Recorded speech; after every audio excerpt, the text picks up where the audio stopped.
Famed reporter Bob Woodward made headlines once again this past week with his new book about the Trump White House entitled Fear. This morning, his first television interview with our David Martin. You look at the operation of this White House, and you have to say, let's hope to God we don't have a crisis. For Bob Woodward, that is the bottom line to all the jaw-dropping chaos and discord described in his new book, Fear, Trump in the White House, published by Simon & Schuster, a division of CBS. People who work for him are worried that he will sign things or give orders that threaten the national security or the financial security of the country or the world. Aides, including then Chief Economic Advisor Gary Cohen and White House Staff Secretary Rob Porter, literally stole documents like this one off the president's desk in the Oval Office. So he wouldn't sign them because they realized that this would endanger the country. How do they get away with that? He doesn't remember. If it's not on his desk, if it's not immediately available for action, it goes away. Unelected officials like Cohen and Porter intentionally thwarting the actions of the elected president, the exact reverse of what a White House staff is supposed to do. Going back to Richard Nixon and Watergate, this is the 9th White House Woodward has covered. In the 8 others, I never heard of people on the staff in the White House engaging in that kind of extreme action. In Woodward's telling, Donald Trump does not see America as the indispensable nation. He sees it as an international sucker taken advantage of by allies and trading partners. He complained his advisors don't know anything about business. All they want is to protect everybody that we pay for. According to Woodward, the president is obsessed by the fact the U.S. pays $3.5 billion a year to station troops in South Korea as the first line of defense against the North. I don't know why they're there, he said at one meeting. Let's bring them all home. At another meeting, Secretary of Defense James Mattis starkly explained why the U.S. has 28,000 troops in Korea. We're doing this in order to prevent World War III. The United States has great strength and patience, but if it is forced to defend itself or its allies, we will have no choice but to totally destroy North Korea. The standoff with North Korea has been eased for the moment by the Singapore summit, which brought together 2 leaders who had been trading nuclear threats and schoolyard insults. Rocket Man is on a suicide mission for himself and for his regime.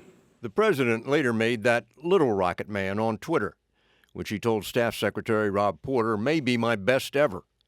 When Porter asked if it might provoke Kim, the president replied, It's leader versus leader, man versus man, me versus Kim. The most dangerous moment of the standoff, Woodward says, came when the president went to work on another tweet. He drafts a tweet saying we are going to pull out dependents from South Korea, family members of the 28,000 people there.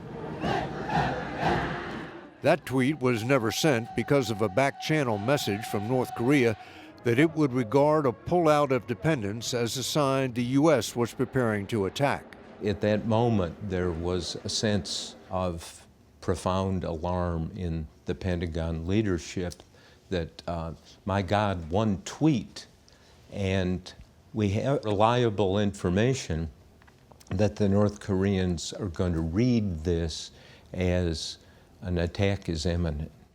We are going to appoint Mad Dog Mattis as our Secretary of Defense. The president surrounded himself with generals, active duty and retired, all of whom had served in Afghanistan. Sit down, please. But before he decided on a new Afghan strategy, he insisted on meeting with enlisted men who had served there as well. I'm going to be talking to you about Afghanistan. what you think, your views? In a meeting the next day, he lashed out at the generals. "I don't care about you guys," he said to Mattis, Joint Chiefs Chairman General Joseph Dunford, and then National Security Advisor H.R. McMaster. "The soldiers on the ground could run things better than you," he says to Mattis and Dunford. And there is a 25-minute dressing down of the generals and senior officials. In a recent tweet, the president acknowledged, "I'm tough as hell on people, and if I weren't, nothing would get done." When he didn't like a trade deal Commerce Secretary Wilbur Ross had negotiated with China, the president lit into him at a White House meeting. "It's a terrible deal. We got screwed. You're past your prime. You're not a good negotiator anymore. You've lost it. I don't trust you." Are you happy, Gary? He just passed a very big bill. I think he's pretty happy. Yes, I'm happy. How's that? When economic advisor Cohen was upset over the president's reluctance to condemn white supremacists for the violence in Charlottesville, he went into the Oval Office to resign. Trump said, "You can't resign. I need you to do tax reform." And he said, "If you leave, this is treason." And Trump talked him out of resigning. Afterwards, Chief of Staff John Kelly, who had been in the room, pulled him aside. Cohen wrote this down. Quote from General Kelly, "If that was me, I would have taken that resignation letter and shoved it up his 6 different times." End quote. The president has been bracing for Woodward's book since last month when the two lamented, or at least pretended to lament, that they had not talked. Woodward recorded the phone conversation with the president's permission. It's really too bad because nobody told me about it, and I would have loved to have spoken to you. You know I'm very open to you. I think you've always been fair. It's a tough look at the world and your administration and you.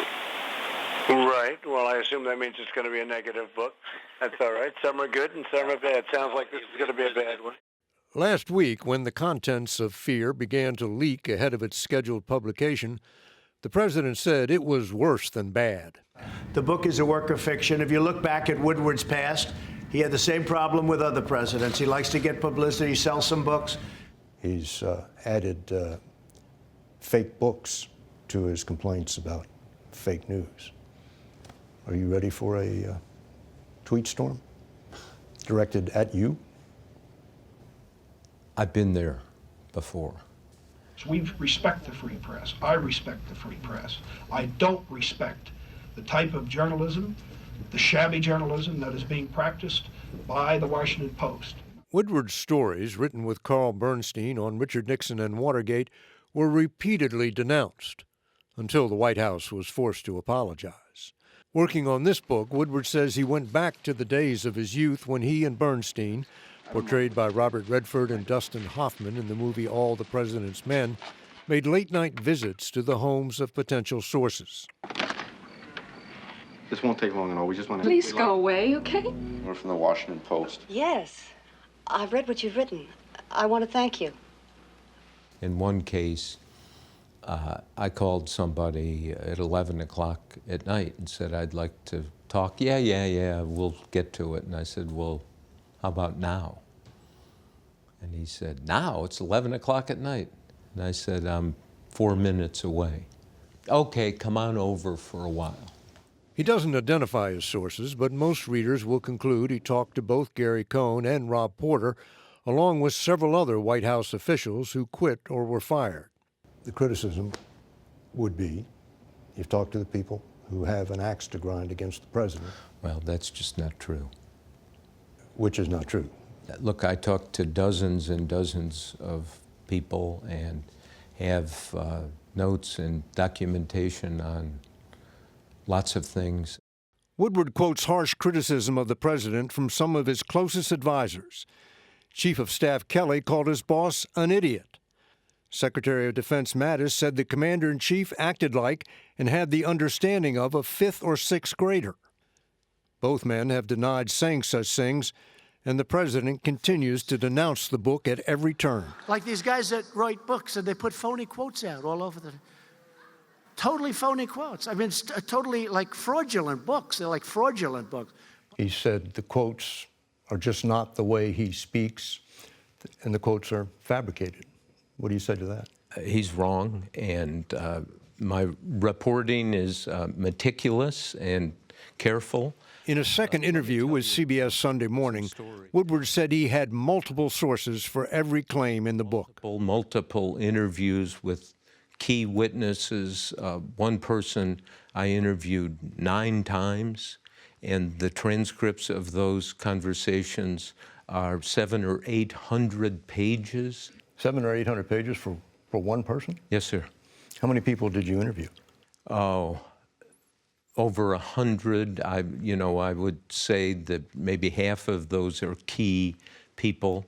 The theme of Woodward's book, that aides fear what the president might do if allowed to follow his impulses, received an unusual confirmation last week when the New York Times published this anonymous article written by a person described as a senior official in the Trump administration.